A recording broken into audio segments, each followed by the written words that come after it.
Hello, everybody. Today we're a special guest. Today we're having a special guest with us today. I'll have her introduce herself and who she is. Well, my name is Alero Okujagu. I am an image and leadership coach. I wear many hats.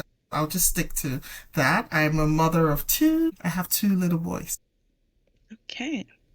Um, is there any cool facts or fun facts you want to share about yourself, or just prefacing? Nowadays I don't know what is cool and what is not cool. I don't know. So, but I think a lot of things about myself is cool. I work in the trucking and logistics industry. I manage a national program that celebrates companies that treat their employees right.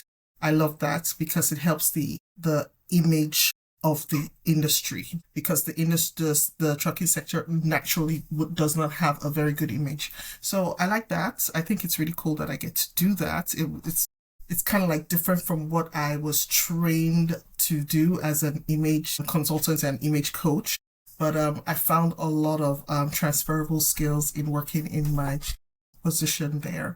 So I think that's cool that you can move from one part of life to another part of life and you find the connecting dots. You just keep on connecting the dots. You see why you're working in that part of in a different industry.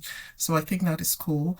What else is cool? There's too many cool things about me. I'm telling you, and I don't want to sound like but I studied economics. I moved to 13 years ago for love. My husband lived here, and so I moved down here. I ran my own firm for about 6 years before I did that. I've worked in telecommunications.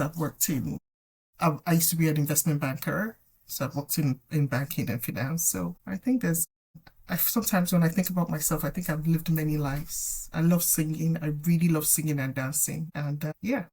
Wow, so you have a lot of knowledge, and today you are gonna be sharing your expertise with us all. So today's podcast, everybody, is called Walking by Faith in a Broken World.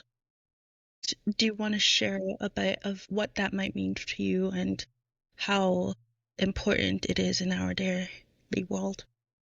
Well, walking by faith is just living, right? Because for a while now, I have been a born again Christian child. So walking by faith means moving forward even when I can't see the whole road ahead of me. I think it's in Second Corinthians somewhere that it says that we walk by faith and not by sight. So I've come to understand that literally.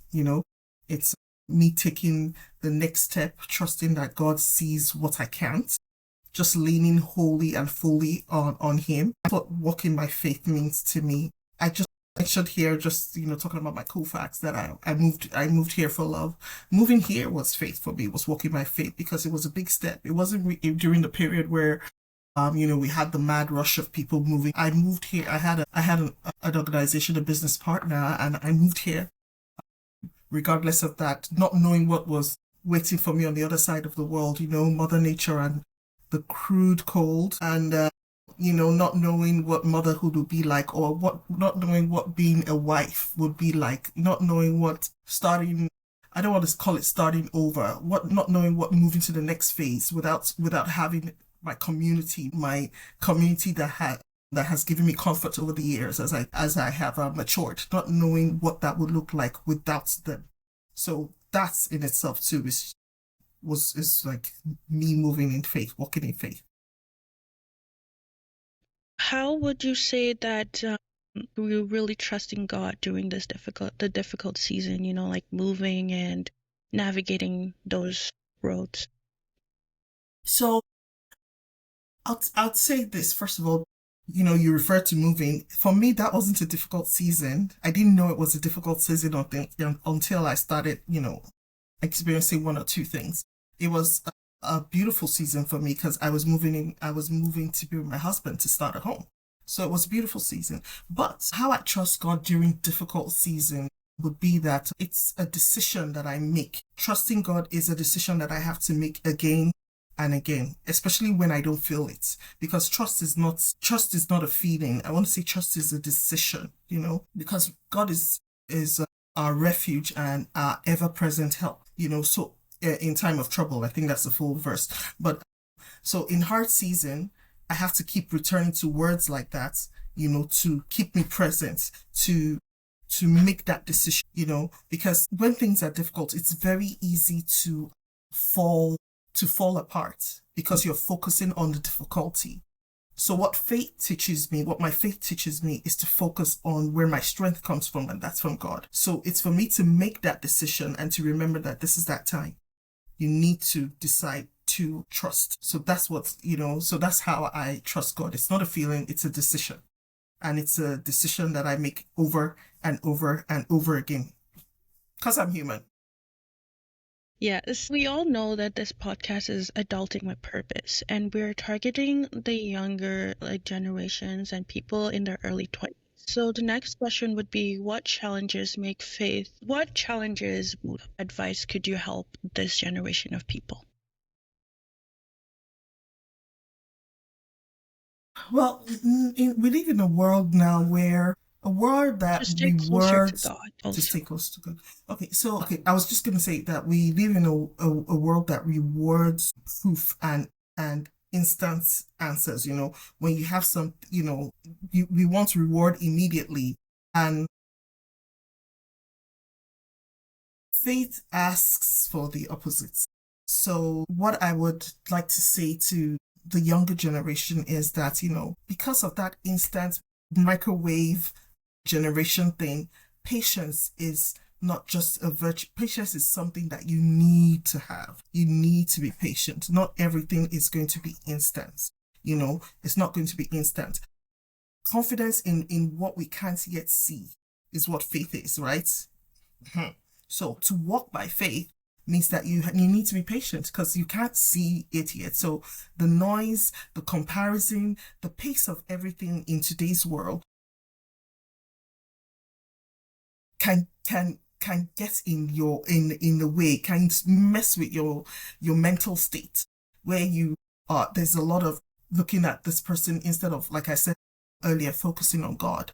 So what I would say is that in today's world is to encourage you to still focus on God and and learn to be and ask him to help you be patient, not to compare too much, but to trust in yourself and who he's making you to be, and trust the journey that he has put you on. Trust that you're comparing yourself with only your yesterday self, not necessarily with. I'm not saying we can't learn from others or look at people and say, oh, okay, this is a good way to be, or this is something I would like to imbibe in my own life. But comparison is the thief of identity. I always say that, and who God has made you is very, very important for you and for your journey. Most importantly, for the world, for those around you. Who you are is very important because there's something he's seen in you, and there's something he wants you to be. There's something you have to give to those around you. There's something from you. Now, if you leave that on the table and decide to be somebody else because there's so much comparison, or because you think that looks like a shiny path I can hop on, you're not the only one losing out on something. People around you are also losing out on what you can give, right? So that's one thing I like to say. Yep. I think, yes, exactly, because a lot of people in our generations are completely broken and they feel there's no one to turn to, or they are completely alone, for sure. How does faith change your life and mindset? Like, how does it impact? Well, truth is, faith is, you're walking with God, right? For me, faith is walking with God, and daily that changes your life.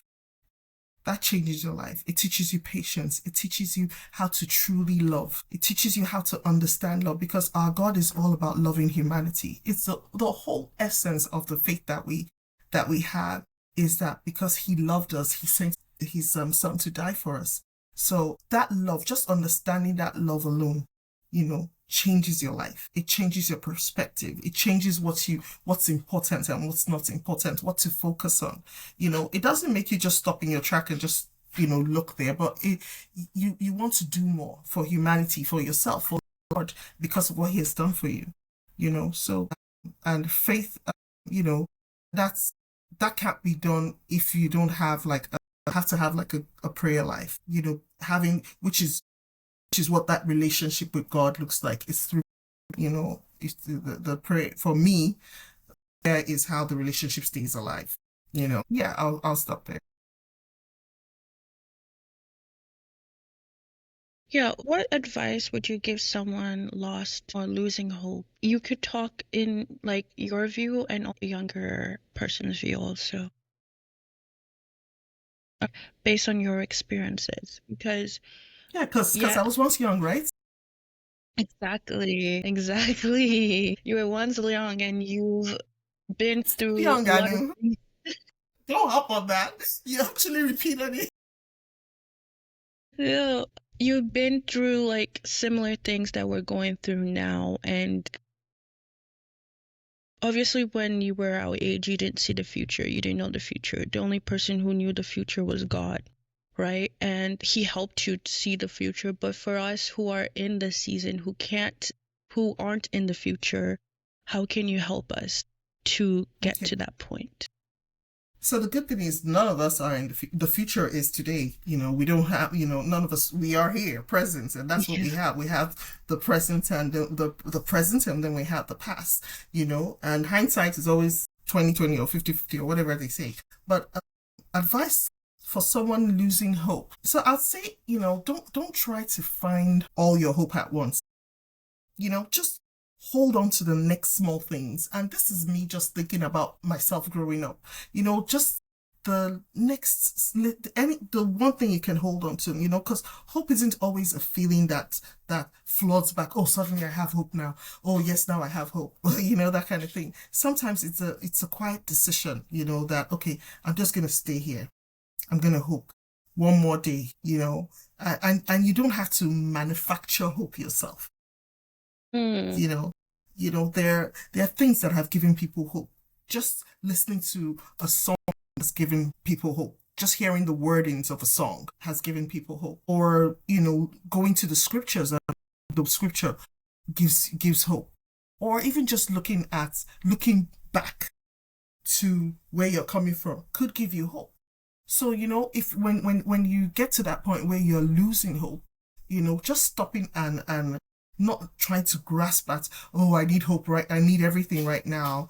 Just holding on to the small thing, just being grateful for nature, for life, for your family, for love, if you have love in your life, for love from God, for being grateful for God's love, could bring hope. Just staying in that quiet moment, the decision to, because I say that this thing, it's a decision that needs to be made. You don't, it's not magic. You have to decide. God has given us free will, so we can decide that, oh no, I've lost hope. Okay, I'm done. Woe is me. And we could decide to stay there. You could decide to stay there. It's your decision, right? But you could also decide that, you know what, when I feel down, when I feel down, I love music. I listen to music. I listen to music. Some people, when they feel down, they love to go sleep. Oh, I listen. Well, right now, I listen to only Christian music. But there's some music that would be termed as secular now, but they're not. They're just songs that I've liked growing up. I sing and dance to them with my children. But I do a lot of praise and worship. I'm always praising, worshiping, and dancing in my home. In fact, I'm a very, very noisy person in my home. I So feel you, I am too. so and just the gift of music, that you can hear a song, you can hear a word, and it could change your mood. That is it's such a miracle. It's the miracle of life. And I know this happens even for people who are not Christians. Sometimes they have, like, you just listen to a song and it lifts your mood, because music is very powerful. I know that for certain. So just decide in that one moment, like I was talking, going back to hope. It's not a feeling. You just have to decide, okay, I'll stay here one more day. I will, don't lose hope. You have to encourage yourself, you know Actually ties really well to our next question. How do you handle fear and doubt with faith? Mm.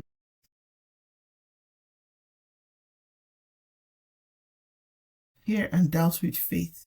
I heard someone say recently, and that result, it really stayed with me. Only believers doubt. If you're not a believer, there's nothing to doubt, right? So doubt isn't like the opposite of faith. It's just part of faith because we're human. Yeah. So for instance, if I'm afraid, I'm not going to pretend fear away, I bring it with me and I'll keep moving anyway. That's me walking back with faith, even when I'm afraid, right? So I'm not going to say, there's some people that speak Christianese. If you're afraid, instead you say, I'm not afraid. For me, truth is acknowledging that there is fear, but I'm going to move even in the face of fear because I know who. Okay. So I bring it with me. And, in Hebrews, it says that faith is assurance of what we don't see. So that tells me, the word. So that tells me that faith and uncertainty can live in the same room. You can be uncertain. So I'll go back to my experience, how I said I moved here. I didn't know what was waiting for me here. There was some. I was happy to be joining my husband here, for instance, but there was sadness leaving my family, my brothers, my sister, my friends, my community. There was a lot of, I didn't know that. Will I start trying to build another community? Will I start trying to make new friends? Will it be the same quality of friendship that I've had? There's some different things, but it what exists, you're familiar but I move with it. Yeah. So there's the fear of, I don't know how it's going to be. I don't know. Yes, I've been dating this guy, and most of the time we were dating online, because we just saw, because I lived in Nigeria and he lived here. What will living with him be like? That was the major fear for me, So to handle that, I moved with the fear because I had a goal. So if you have a goal, if you have purpose, if you know what purpose, what's the fuel behind, this move? What's your purpose? Then you move, regardless of the fear, regardless of the doubt, you move. And because you know who is moving with you and in whose name you are going, right? So, yeah. What do you think, or what's your opinion on trusting God's timing? How important would you say that is in day-to-day life? Sometimes some people will be like, I'm trusting God's timing, but then uses as an excuse. So also, if you could address that too. Yeah, I've had that issue. Yeah, So for me, trusting God's timing is knowing that God's not yet does not mean no. And this is, for someone like me, it's a very hard thing because I like to move. I like to do stuff. So sometimes there's this time where you're supposed to be waiting. But I was telling my sister recently, I said, you know what? One of the funniest thing about waiting is that those that they call waiters are the busiest people in the restaurant. So waiting doesn't necessarily mean that you're like on a spot waiting on the Lord. Trusting God's timing. While you're waiting, you could be doing stuff, still do your move. Having God as my father, having children has made me understand God as my father better. Because when my kids, if they ask me for something and I know that if I give him now, not a good idea. You know what? Maybe I'll wait till he's able to handle it.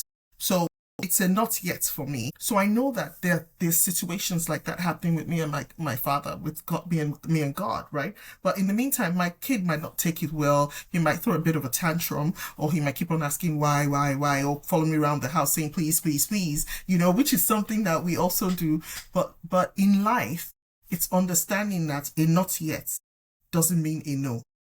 So in the waiting, okay, so while I'm waiting, what do I do until this not yet becomes a no? Is this not yet because there's some maturity that needs to come before I can handle this? Is there any part I need to play in getting matured, or is it a time thing?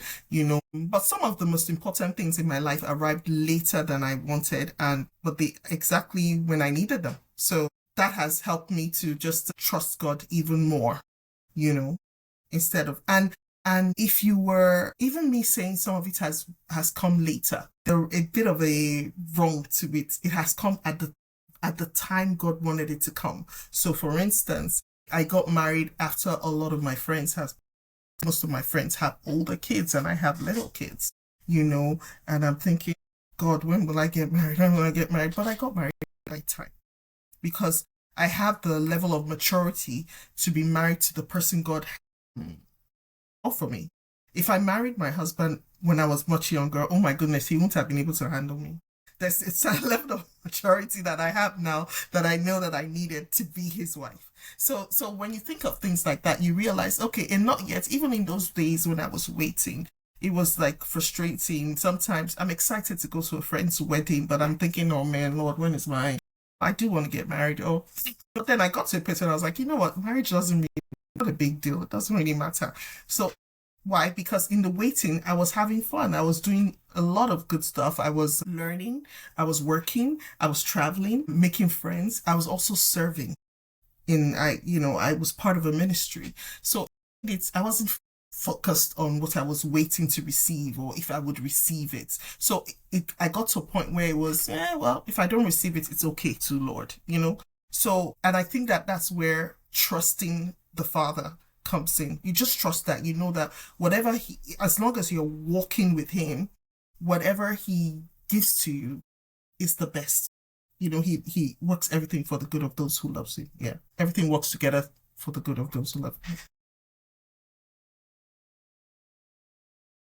How can people grow spiritually in everyday life? Because you talked about how you had to learn to be more mature to get to where God wanted you to get to your husband, right? To meet your husband at the right time with the maturity.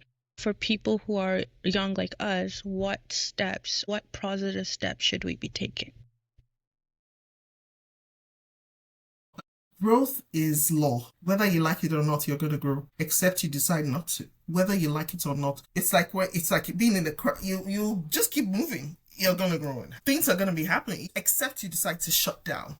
Then you'll only be physically maybe growing, aging, but you shut down. So growth is law. So, but to grow spiritually now, align it to law as a child of God and know that as a child of God, I need to grow. I just have to grow. If I started drinking milk, I'm going to eat meat one day, So growth, so it's small and daily. It's not dramatic. There's no need for a dramatic, a little time in the word, a small moment of prayer, because we're talking about spiritual growth here. One honest conversation with your Father, that's with God, because that's a very important part of growth spiritually, because faith comes by hearing. You need to be you're in a relationship. You need to have that relationship with God, have that conversation with God, So feeding on the truth regularly is how I would advise spiritual growth. Going to the gym. I remember, like for the first this is for the first 4 months of this year, I was in the gym like twice a week. No, well, in fact, even most of last year too, And there was a day someone said, "What are you doing?" To me, I wasn't doing much because I was only there for a class. I was like, okay, I'm done. And sometimes I didn't even finish the class. But because I had that consistency, I was going, and somebody saw me the other day and said, "You're so fit. What are you doing?" And I thought, that's probably what it is. So it's, growth, so even just relating it to fitness, just that small daily, it doesn't have to be dramatic, it's the ordinary repeated days, it seems ordinary in the day, but it changes you eventually.